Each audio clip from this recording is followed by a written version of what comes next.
வந்து ஜஸ்ட் ஒரு part of data தான் நாங்கள் கையில் வச்சுருக்கோம். அவர்கிட்ட அங்கே இருக்கிற ஓவரால் ஓட்டர்ஸ் பேங்க் வரைக்கும் நாங்கள் வந்து அவருக்கு எக்ஸ்பிளைன் பண்ணியிருக்கோம். அவருக்கு மொத்த டேட்டாஸும் கையில் கொடுத்துருக்கோம். எல்லா டேட்டாஸும் வாங்கிட்டு என்னை வந்து நீ வெளியில் போ, என் நிர்வாகிகளுக்கு விருப்பம் இல்லை அப்படிங்கிறாரு. இது எதனால் நடக்குதுன்னு பார்த்தீங்கன்னா, அந்த அந்த பேச்சுவார்த்தையில் நான் திலீப் கிட்ட ஒரு சில விஷயங்கள் சொல்கிறேன்.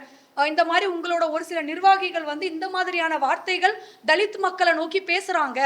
இந்த மாதிரி பேசுனா உங்களுக்கு எப்படிங்க ஓட்டு கிடைக்கும், ஒரு சாமானியனை நீங்கள் எப்படிங்க பேசலான்னு அதை வந்து நான் மாவட்ட செயலாளருக்கு கால் பண்ணி எங்கள் தரப்புல இருந்து ஒருத்தர் பேசுகிறாரு.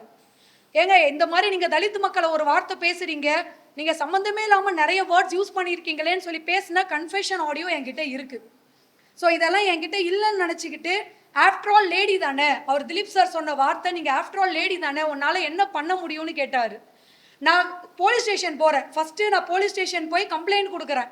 சார் இந்த மாதிரி எனக்கு வந்து பிரச்சனை இருக்குது, இந்த மாதிரி என்கிட்ட வேலையை வாங்கிட்டு என்னை வெளியில் அனுப்புகிறாரு.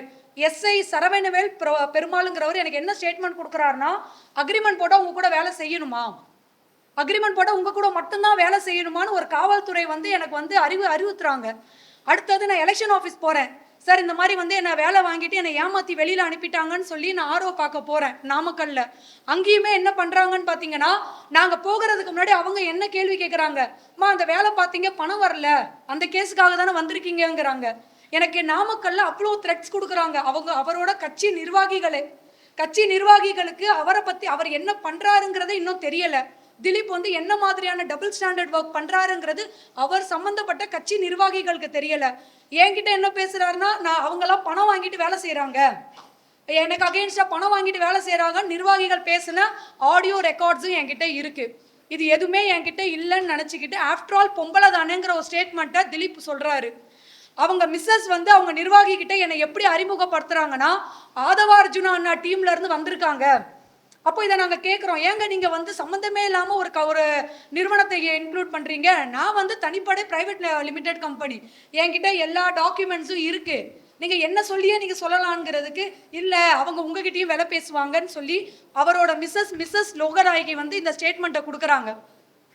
இப்போ நாங்கள் இந்த விஷயங்கள்லாம் மாவட்ட செயலாளர்கிட்ட கேட்கவும் அவங்களுக்கு என்ன பயம்னா, நிர்வாகிகள் வேலை செய்ய மாட்டாங்களோ, இந்த பயத்தை எடுத்துக்கிட்டு எங்களை வந்து வெளியில் போக சொல்லிட்டாங்க. ஸோ நாங்கள் கேட்டது, எங்கள் பசங்க வேலை செஞ்சுருக்காங்க, இதுக்காக கிட்டத்தட்ட 6 மாதம் உழைப்பை எடுத்திருக்காங்க, எங்கள் பசங்க வேலை செஞ்ச பசங்களுக்கு சம்பளம் கொடுங்க, நாங்கள் வெளியில் போகிறோம், நீங்கள் பேசுனது எதுவுமே எங்களுக்கு வேண்டாம், நாங்கள் வேலை செஞ்சது எங்களோட உரிமை தொகை, அதை எங்களுக்கு கொடுங்கன்னு சொல்லி கேட்டோம். ஸோ இந்த சம்மந்தப்பட்ட விஷயத்த நான் நேரடியாக ப்ரெஸ்ஸுக்கு வரல, இந்த சம்மந்தப்பட்ட விஷயத்தை எடுத்துக்கிட்டு நான் தலைமைக்கு தான் போனேன். டிவிகே தலைமையில் போய் நான் இந்த விஷயத்த சொன்னேன். இந்த மாதிரி என்னை வந்து இது பண்ணுற மிஸ்யூஸ் பண்ணிட்டாங்க, என்னோட டேட்டாஸ் எல்லாமே வாங்கிக்கிட்டு என்னை வெளியில் அனுப்பிட்டாங்க, கேட்டால் இந்த மாதிரி சொல்கிறாங்கன்னு சொல்லிட்டு. ஸோ அதுக்கு வந்து மிஸ்டர் ராஜ்மோகன் சார், டிவிகேவோட துணை பொதுச் செயலாளர் கொடுத்த ரிப்ளை உங்களுக்கு அப்படியே நான் ஆடியோ ப்ளே பண்ணி காட்டுறேன். இதில் நீங்கள் செக் பண்ணிக்கலாம், அவரோட நம்பர் தானாங்கிறதையும் நீங்கள் செக் பண்ணிக்கலாம். ஏன்னா நாங்கள் வெறும் ஆடியோ இல்லை, வித் வீடியோட ரெக்கார்ட் பண்ணியிருக்கோம். ஹலோ, ஒரு வாய்ப்பு தாங்கம்மா. ஐயா வணக்கம். Hello hello hello hello hello, யாருங்க? அண்ணா ராஜ்மோகன் அண்ணா இருக்காங்களா? ஆமாங்க, யார் பேசுறீங்க? பரப்புரையில இருக்கேன்.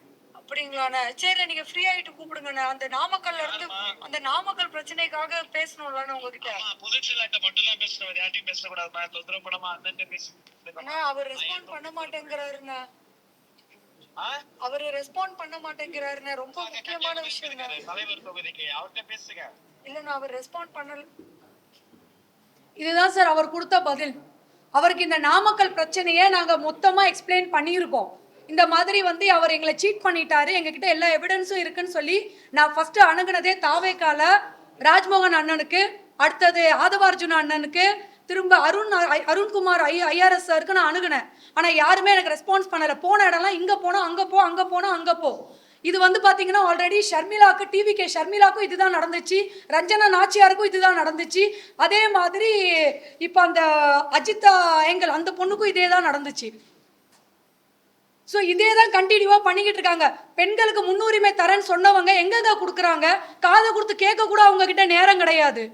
ஒரு பிரச்சனைன்னு சொல்கிறேன் சார், நான் 4 மாதம் கர்ப்பிணியாக இருக்கேன் சார், நான் 3 நாளா நாமக்கல்ல உயிருக்கு பயந்து வாழ்ந்துட்டு வந்திருக்கேன். காவல்துறை என்னங்க பண்றாங்க? ஆட்சி பண்ணவங்க என்னங்க, எல்லாரும் என்ன சொல்றாங்க? டிஎம்கே ஆட்சி பண்ணாங்க, அதிமுக ஆட்சி பண்ணாங்கன்னு சொல்றாங்க. ஆட்சி பண்ணவங்களுக்கு எங்கெங்க இருக்கு அதிகாரம்? டிவிகேக்கு எங்க இருந்துங்க வந்துச்சு அவ்வளோ பவர்?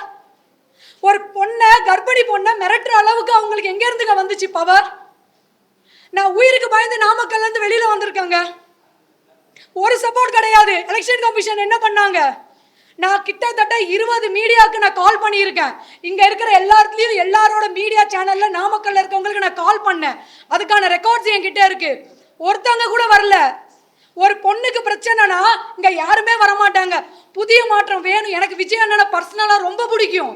நான் அதுக்காக மட்டும்தான் தாவேக்காக வேலை செய்ய போனேன். என்னங்க எனக்கு நடந்துச்சு? நான் அசிங்கப்பட்டு வந்து நிக்கிறேங்க உங்க முன்னாடி. இதுக்கு எனக்கு கண்டிப்பா பதில் சொல்லணும். நாங்க கேட்கறது, நாங்க வேலை செஞ்சதுக்கான எங்களுக்கு தொகை வேணும். என் பசங்க எல்லாருமே என்னை நம்பி வந்து உட்கார்ந்துருந்தாங்க. 20 பசங்க வேலை செஞ்சிருக்காங்க. இந்த 6 மாசமா ஃபீல்ட்ல எடுத்த டேட்டா சர்வே, இது எல்லாத்துக்கும் எனக்கு பதில் வேணுங்க. சோ அவர் கொடுத்த ப்ரோ நோட் வரைக்கும் வச்சிருக்கோங்க சார். அவருக்கு வந்து பாத்தீங்கன்னா டேட்டாஸ் ஃபீல்ட் சர்வே எடுத்து கொடுத்துருக்கோம் சார். மொத்தம் 109 பஞ்சாயத்து இருக்கு சார். ஸோ இதில் அதுக்கான மொத்த ரிப்போர்ட்ஸும் இருக்கு. நான் ஓரளவே உங்களுக்கு சொல்லியிருந்தேன். 109 பஞ்சாயத்தில் அவர் என்கிட்ட கேட்டது, நிர்வாகிகள் வேலை செய்ய மாட்டேங்கிறாங்க, பணம் வாங்கியிருக்காங்க சார். இந்த ஆடியோவை நான் வெளியிடுவேன் சார். மிஸ்டர் திலீப் அவர்கள் பேசின ஆடியோவை நான் கண்டிப்பாக வெளியிடுவேன். அவர் வந்து என்கிட்ட சொல்றாரு, நீ என்ன ஆடியோ வெளியிட்டாலும் எனக்கு ப்ரெஸ் வந்து நெகட்டிவ் பப்ளிசிட்டி, எனக்கு என்னை பற்றி பேசுவாங்க, எனக்கு பப்ளிசிட்டியாக தான் ஆக போகுது, உன்னால முடிஞ்சதை பண்ணுமாங்கிறாரு. அவருக்காக சாங் ரெடி பண்ணி கொடுத்துருக்கோம் சார். களத்துல வந்து பாத்தீங்கன்னா அந்த 109 பஞ்சாயத்துல இருக்க பிரச்சனைகளை நாங்க ஃபைண்ட் அவுட் பண்ணி கொடுத்துருக்கோம் சார். அதுல எந்தெந்த நிர்வாகி ஒர்க் பண்ணல, அதுல எந்தெந்த நிர்வாகி ஒர்க் பண்ணாங்க அவங்க வெளியில தெரிய வரல. அதுல ஒரு சில நிர்வாகி இருக்காங்க சார், தாவேக்காலையும் நல்லவங்க இருக்காங்க. இங்க நான் தாவேக்கா மொத்தவங்களையும் வந்து தப்பா சொல்ல நான் வரல.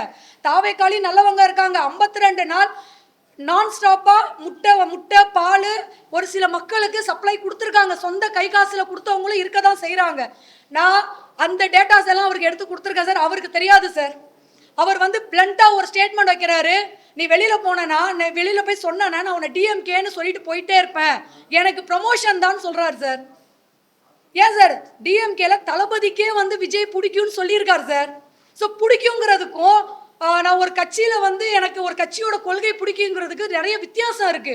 அந்த புரிதல் கூட இல்லை சார் அவங்களுக்கு. அங்க அவரை பத்தி தெரியாம அவரோட நிர்வாகிகள்லாம் கூட நிக்கிறாங்க. அவர் என்ன விதமா வந்து அவங்கள வந்து பேசுறாரு, இதெல்லாம் தெரிஞ்சு இப்போ சமீபத்தில் இந்த விஷயம் நாங்கள் அவருக்கு சொல்லிட்டோம் சார். இந்த மாதிரி உங்களோட மாவட்ட செயலாளர் மிஸ்டர் சதீஷ் அவர்கள் நிர்வாகிகளை வந்து தவறா ப்ரொஜெக்ட் பண்றாரு. ஸோ அந்த விஷயத்த சொல்லும் போது அவர் என்னன்னா, இந்த விஷயங்கள்லாம் வெளியில வந்துச்சு அப்படின்னா அவங்களுக்கு நெகட்டிவ் ஆயிரும், தாவேகாக்கு நெகட்டிவ் ஆயிருமே தான் யோசிச்சாங்களே தவிர ஒரு தாழ்த்தப்பட்ட சமுதாய மக்களை பேசுறாங்கிறத கேள்வி கேட்கறதுக்கு யாரும் இங்க இல்லை சார். ஸோ எங்களுக்கு நாங்கள் வேலை செஞ்சுருக்கோம். ஓவரால் நாமக்கல்ல வின்னிங்க்கு தேவையான மொத்த ரெக்கார்ட்ஸும் அவர் கையில் நான் சப்மிட் பண்ணிட்டு வந்திருக்கேன். நான் வேலை செஞ்சுருக்கேன். வேலை செஞ்சதுக்கான எங்களுக்கு கூலி வேணும். ஆட்சிக்கு வரதுக்கு முன்னாடியே இந்த மாதிரியான ஸ்கேமில் ஈடுபடுறாங்க. இவங்க ஆட்சிக்கு வந்தால் என்ன சார் பண்ணுவாங்க சார்? எனக்கு அவர் வந்து அஷ்யூர் பண்ண அமௌண்ட் பார்த்தீங்கன்னா 1,25,00,000. அதில் 25 lakhs வந்து பிஃபோர் எலெக்ஷனும் 1 crore ஆஃப்டர் எலெக்ஷனும் தான் பேசியிருக்காரு சார். எல்லாமே சைன் பண்ணியிருக்கோம் சார். சார் எங்களை கூப்பிடுறதே நான் உனக்கு அமௌண்ட் கொடுக்குறேன்னு தான் கூப்பிடுறாரு. ஆஸ் எம்எல்ஏ கேண்டிடேட்டாக நான் எலெக்ஷனில் வந்து என்னால் வந்து உங்களுக்கு அக்கௌண்ட்டில் ட்ரான்ஸ்ஃபர் பண்ண முடியாது சார். நான் ப்ரைவேட் லிமிடெட் கம்பெனி, எனக்கு ஆடிட்டிங் ரிப்போர்ட்லேருந்து எல்லாமே நான் வச்சுருக்கேன். நான் பேசுனதுமே இன்க்ளூடிங் ஜிஎஸ்டி தான் நான் பேசியிருக்கேன். ஸோ அவர்கிட்ட நான் கேட்குறேன், இந்த மாதிரி நான் இன்வாய்ஸ் தான் ரேஸ் பண்ணணும், அது எல்லாமே பண்ணிக்கலாமா? அவங்களுமே ஒரு கம்பெனி வச்சிருக்காரு. ஸோ அது பேரில் நம்ம பண்ணிக்கலாமா? எல்லாமே லீகலாகவே பண்ணிக்கலாம்னு சொன்னதை நம்பி தான் சார் இங்கேருந்து நான் நாமக்கல் ட்ராவல் பண்ணுறேன். ஸோ இந்த சூழ்நிலையிலேயே நான் நாமக்கல் ட்ராவல் பண்ணி அவருக்கு தேவையான எல்லா டேட்டாஸும் கொடுக்குறேன். இப்போ அவருக்கு என்ன ஆகுதுன்னா, இப்போ நான் பேச ஆரம்பிச்சிட்டேன் அப்படின்னா ஒரு சில டேட்டாஸ் வெளியில் வர ஆரம்பிச்சிடும். அந்த டேட்டாஸ் வந்து ஏடிஎம்கேவாக இருக்கட்டும், டிஎம்கேவாக இருக்கட்டும், அவங்களுக்கு சாதகமாக திரும்பிடும். அந்த ஒரு ரீசனுக்காக என்னை வெளியில் போக சொல்கிறார் சார். சார் இது வரைக்கும் 1 ரூபா கூட வாங்கலை சார். கிட்டத்தட்ட என் கையில இருந்து என் கம்பெனி அமௌண்ட்டு 20 lakhs வரைக்கும் நாங்கள் இன்வெஸ்ட் பண்ணியிருக்கோம் சார். பசங்களை இன்வெஸ்ட் இன் சென்ஸ் சேலரி கொடுத்துருக்கோம் சார். ஒர்க் பண்ண ஃபீல்டில் ஒர்க் பண்ண பசங்களுக்கு சேலரி கொடுத்துருக்கோம். ஒரு பாட்டு கம்போஸ் பண்ணுறதுக்கு உங்களுக்கு நான் சொல்ல வேண்டியது இல்லை சார். குறைஞ்சது 4 5 லட்ச ரூபா இல்லாமல் ஒரு மியூசிக் டைரக்டர் சிங்கரை வச்சு கம்போஸ் பண்ண முடியாது. அது வரைக்கும் நான் பண்ணி வச்சிருக்கேன் சார். அவருக்கு எல்லாமே கொடுக்கவும் செஞ்சிட்டோம் சார். இது 10ஆம் தேதி தானே சார் நாங்கள் நாமக்கல் ரீச் ஆகிறோம். 10ஆம் தேதி நாங்கள் ஒர்க் பண்ணுறோம். நைட்டு பேமெண்ட் தரேன்னு சொல்கிறாரு. நைட்டு தரேன்னு சொன்னவர் நைட்டு இந்த மாதிரியான ஸ்டேட்மெண்ட்டை கொண்டு வராரு. இப்போ எங்களை வேலையே செய்ய வேண்டாம்னு நினைக்கிறவர் நிர்வாகிகளோட சந்திக்க வைக்க தேவை கிடையாது. எங்கள் பசங்களை வச்சு வீடியோஸ் எடுக்க தேவை கிடையாது. நாங்கள் கொடுக்குற ஸ்டேட்மெண்ட் மசூதி போனார் சார். 10ஆம் தேதி நீங்கள் வேணால் செக் பண்ணிக்கோங்க. மசூதி போனார். அங்கே அவர் என்ன பேசணும், தொப்பி போட்டு பேசணுமா வேண்டாமாங்கிற வரைக்கும் நாங்கள் தான் எடுத்திருக்கோம். அதுக்கான வீடியோ எவிடன்ஸ் இருக்குது. ஃபஸ்ட்டு உள்ளே போகும்போது தொப்பி போடாமல் பேசுகிறாரு. எங்கள் டீம் போயிட்டு இல்லை சார் நீங்கள் தொப்பி போட்டு பேசுங்க, மக்களுக்கு வந்து அவங்களில் ஒருவராக நீங்கள் தெரியணும் சொல்கிறாங்க. ஸோ இஸ்லாமிய மக்களுக்கு என்னென்ன செஞ்சு கொடுத்தா இவங்க ஓட்டு விழுங்கிறது வரைக்கும் நாங்கள் டேட்டாஸ் கொடுத்து அவரை உள்ளே அனுப்புகிறோம் சார். இவ்வளோத்தையும் வாங்கிக்கிட்டு எங்கள் வேலையெல்லாம் வாங்கிக்கிட்டு எங்களோட டேட்டாஸ் எல்லாம் வாங்கிட்டு நீ வெளியில் போன்னு சொன்னால் நாங்கள் என்ன சார் பண்ணுவோம் சார்? அவருக்காக குறிப்பிட்டு சொல்ல முடியாது சார். நாங்கள் இந்த எலெக்ஷனுக்காக ஒரு 6 மாசமா வேலை பார்த்துருக்கோம் சார். அந்த 6 மாசமா வேலை பார்த்ததுக்கான சர்வே தான்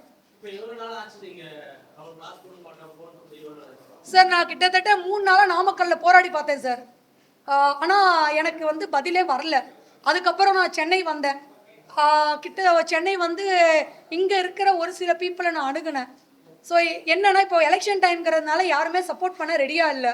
அதனால இதை நான் பிரஸ் மூலியமா தாவேகா தலைமைக்கு தெரியப்படுத்த விரும்புகிறேன் சார். அவ்வளோதான் சார். ஆமாம் சார். சார் இப்போ ஆக்சுவலி என்னன்னா எங்ககிட்ட டாக்குமெண்ட்ஸ் ப்ராப்பராக இருக்குது. அடுத்தது நாங்கள் எலெக்ஷன் கமிஷனும் உச்சநீதிமன்றத்தையும் நாங்கள் அணுகிறோம் சார். ஸோ அஃபிஷியலாக கேஸ் ஃபைல் பண்ணி அவருக்கு அகேன்ஸ்டாக இருக்க எல்லா எவிடன்ஸையுமே வந்து நான் கோர்ட்டில் சப்மிட் பண்ணுறேன். அது போக அவர் என்கிட்ட பேசின ஒரு சில ஆடியோஸ் அதை வந்து மேபி இன்னும் 1 or 2 டேஸில் எனக்கு தாவேகா தலைமையிலேருந்து பதில் வரல அப்படின்னா நான் வந்து அதை வெளியிட்டுருவேன் சார்.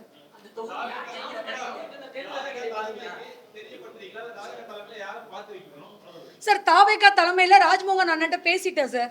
அவர் அண்ணன் வந்து கேட்கறதுக்கு ரெடியாகவே இல்லை சார். நான் சொல்கிறேன் அண்ணன் இந்த மாதிரி நான் கன்சீவாக இருக்கேன், என்னை வர வச்சு வேலை வாங்கிட்டு என்னை வந்து இந்த மாதிரி வெளியில் அனுப்பிட்டாங்க, எனக்கு இந்த மாதிரி ஆதாரங்கள் இருக்குது. திலீப் என்கிட்ட பேசுன வீடியோ வித் ஆடியோ. ஸோ இந்த வந்து நான் ஃபஸ்ட்டு அவர்கிட்ட சொன்னேன், திலீப் பிரதர் இங்கே வாங்க, நீங்கள் என்னை சீட் பண்ணணும்னு நினைக்காதீங்க, என்கிட்ட நீங்கள் பேசின ஆடியோ இருக்குன்னு சொன்னேன். உடனே அவர் என்கிட்ட என்ன சொல்கிறாருன்னா ஏஐன்னு சொல்லிட்டு போயிட்டே இருப்பேன்னாரு. நான் சொன்னேன் பிரதர் என்கிட்ட இப்போ நீங்கள் சிசிடிவியில் தான், எங்கள் வீட்டு சிசிடிவி சர்வேலன்ஸில் இருக்குது, நீங்கள் பேசுனது ரெக்கார்டில் இருக்குது, நான் பேசுனது ரெக்கார்டில் இருக்குது, இதை எப்படி பிரதர் மறுப்பீங்கன்னு கேட்டதுக்கு அப்புறம் தான் அவர் என்ன பண்ணுறாருன்னா த்ரெட்னிங்கே ஸ்டார்ட் பண்ணுறாரு. சார் நான் கம்ப்ளைண்ட் ரைஸ் பண்ண போனேன் சார். நான் வந்து நாமக்கல் டவுன் ஸ்டேஷனில் எஸ்ஐ சரவணவேல் பெருமாள் சாரை போய் பார்த்து என் கம்ப்ளைண்ட் எல்லாம் சொன்னேன். அவரோட ரியாக்ஷன் இவ்வளோதான் சார் இருந்துச்சு. அவ்வளோதான் சார் பண்ணார். அவர் கம்ப்ளைண்ட் வாங்கவே மாட்டேன்ட்டார் சார். எலெக்ஷன் கமிஷன் போனேன் சார், ஆர்ஓ பார்க்க போனேன் சார். என்கிட்ட டாக்குமெண்ட் இருக்குது, நான் ஏன் சார் பயப்படணும்? நான் ஆர்ஓ பார்க்க போனேன் சார், என் கம்ப்ளைண்ட்டை எடுக்கலை சார். நீங்கள் தலைமையில் எலெக்ஷன் ஆஃபீஸில் போய் கொடுத்துக்கோங்கன்னு சொல்லிட்டாங்க sir. So after press meet வந்து எனக்கு தலைமையிலேருந்து பதில் வரல அப்படின்னா நான் உச்ச நீதிமன்றத்துக்கிட்ட போகிறேன் சார். ஏன்னா இதுக்கப்புறம் எனக்கு ஆப்ஷன் இல்லை, போனது போயிடுச்சு. ஸோ இந்த மாதிரி ஒரு வேட்பாளர் தாவேக்கால இருக்கிறது எனக்கு பர்சனலாக வந்து அச்சுறுத்துது. நான் இனிமேல் நாமக்கலுக்குள்ளே போகணும், என் கார் நாமக்கலுக்குள்ளே என்டர் ஆகுதுன்னு எனக்கு பயத்தை கொடுக்கும் சார். ஸோ என்ன மாதிரி அவங்க ரூல் பண்ணுறாங்கங்கிறது எங்களுக்கு தெரியலை. ஆட்சிக்கு வரல, ஒரு எம்எல்ஏவா ஆகலை, அதுக்கு முன்னாடியே வந்து இந்த மாதிரியான விஷயங்கள்லாம் பண்ணுறவங்கள பார்த்து பயம் கொடுக்காதா சார்? சார் மொத்தம் பேசுறது 1.25. நாங்கள் அந்த 1.25 கேட்கல. நான் வேலை செய்யறதுக்கு நீங்கள் தரேன்னு சொன்ன 25 கொடுங்கன்னு தான் கேட்டோம்.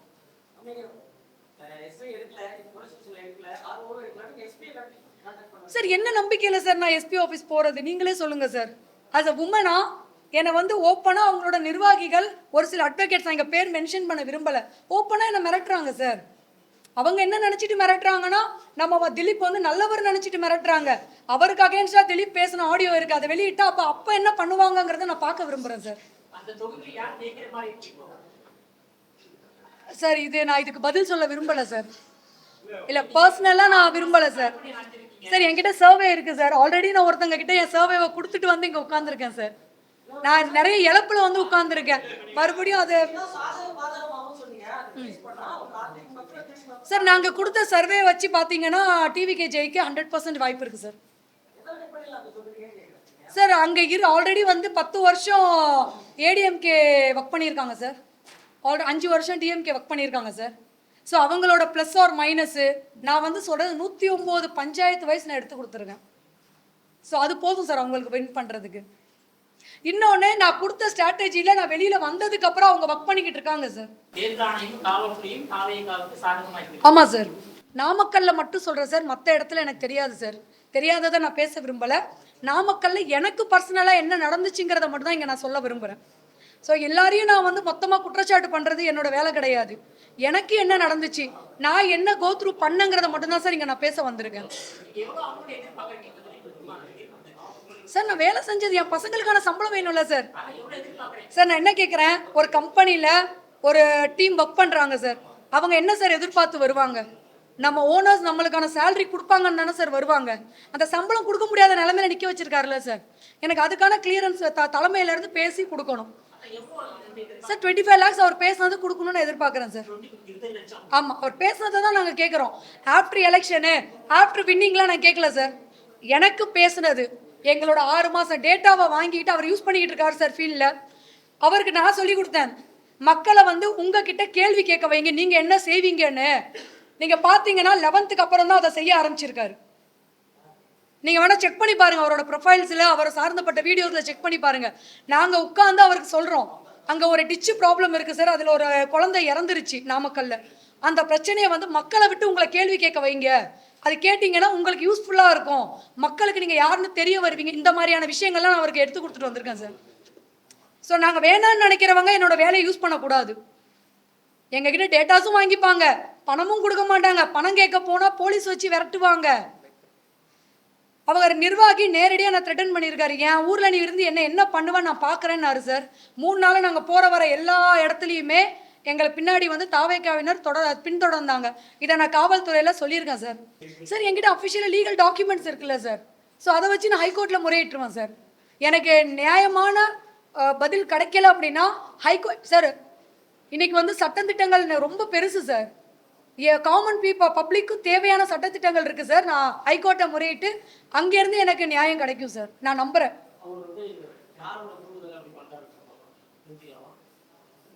சார் ஃபஸ்ட்டு இங்கே இருக்க மீடியா எல்லாருக்கும் நான் ஒன்று சொல்லிக்கிறேன் சார். அவர் யார் என்னங்கிறத நீங்களே விசாரிச்சிங்கன்னா யாரோட தூண்டுதலில் அவர் பண்ணுறாருங்கிறது உங்களுக்கு தெரியும் சார். நான் பர்சனலாக எதுவும் சொல்ல விரும்பலை சார். சார் நான் ஃபஸ்ட்டு அவரை 28ஆம் தேதி அப்ரோச் பண்ணேன் சார். அவர் திரும்ப 8ஆம் தேதி அப்ரோச் பண்ணி நீங்கள் வந்துருங்க வேலை செய்யுங்கன்னு சொன்னார் சார். சார் பண்ணியிருக்கோம் சார், நிறைய பேரோட ஒர்க் பண்ணியிருக்கோம் சார், ஜென்யூனாக ஒர்க் பண்ணியிருக்கோம் சார். சார் நான் குறிப்பிட்டு இந்த கட்சி அந்த கட்சின்லாம் சொல்ல சார், எல்லாருமே நான் ஜென்யூனாக தான் சார் பார்த்துருக்கேன். நான் பார்த்தேன் இது வரைக்கும் எந்த கட்சிக்காரங்களையுமே நான் பார்த்த வரைக்கும் அன்ஜென்யூன் நான் சொல்லவே மாட்டேன். எல்லாருமே ஜென்யூனாக நடந்துக்கிட்டாங்க, சொன்னதை செஞ்சாங்க, நாங்களும் சொன்ன மாதிரி செஞ்சு கொடுத்துருக்கோம். ஆனால் எங்களுக்கு இப்போது ஃபஸ்ட் டைம் ஃபர்ஸ்ட் எக்ஸ்பீரியன்ஸாக தாவேக்கால தான் சார் நடந்திருக்கு. இப்போ இதே வந்து பார்த்தீங்கன்னா தாவேக்கால என்ன சொல்கிறாங்க, பெண்களுக்கு நாங்கள் முன்னுரிமை தரோம், பெண்களுக்கு வந்து நாங்கள் தாய்மாம சீர் தரோம். ஒரு கர்ப்பிணி பெண்ணா என்ன ரோட்டில் நிற்க வைக்கிறீங்க? நீங்கள் என்னங்க சீர் தர போகிறீங்க? தாய்மாம சீர் நீங்கள் என்னங்க மக்களுக்கு செய்ய போகிறீங்க?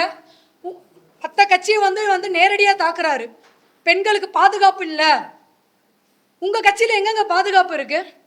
இது வந்து தலைமைக்கு தெரிய வரணும்னு சொல்லி தான் நான் மீடியாவுக்கு வந்திருக்கேன் சார். மற்றபடி எந்த நோக்கமும் கிடையாது சார். நான் எனக்கு நியாயம் கிடைக்கிற வரைக்கும் நான் போராடுவேன் சார். அது கிரவுண்ட் ரோட்டில் இறங்கி போராடினாலும் நான் இறங்க ரெடியாக இருக்கேன். இல்லை எனக்கு உச்ச நீதிமன்றத்திலேயே நியாயம் கிடைச்சிட்டுனாலும் அங்கே வரைக்கும் இல்லை, நான் சுப்ரீம் கோர்ட் தான் போகணுன்னா அங்கேயும் போகிறதுக்கு நான் ரெடியாக இருக்கேன் சார். இல்லை சார், நம்ம அது டீட்டெயில் எக்ஸ்போஸ் பண்ண முடியாது சார். இந்த ப்ராப்ளம் வரலைன்னா இவரையும் நம்ம எக்ஸ்போஸ் பண்ண போகிறது கிடையாது. நம்ம அது சொல்கிறது எங்களுக்கு ப்ரொஃபஷனல் எத்திக்ஸ் கிடையாது சார். அடுத்த கட்டமாக நான் ஹைகோர்ட்டில் மனு தாக்கல் பண்ணுறேன் சார்.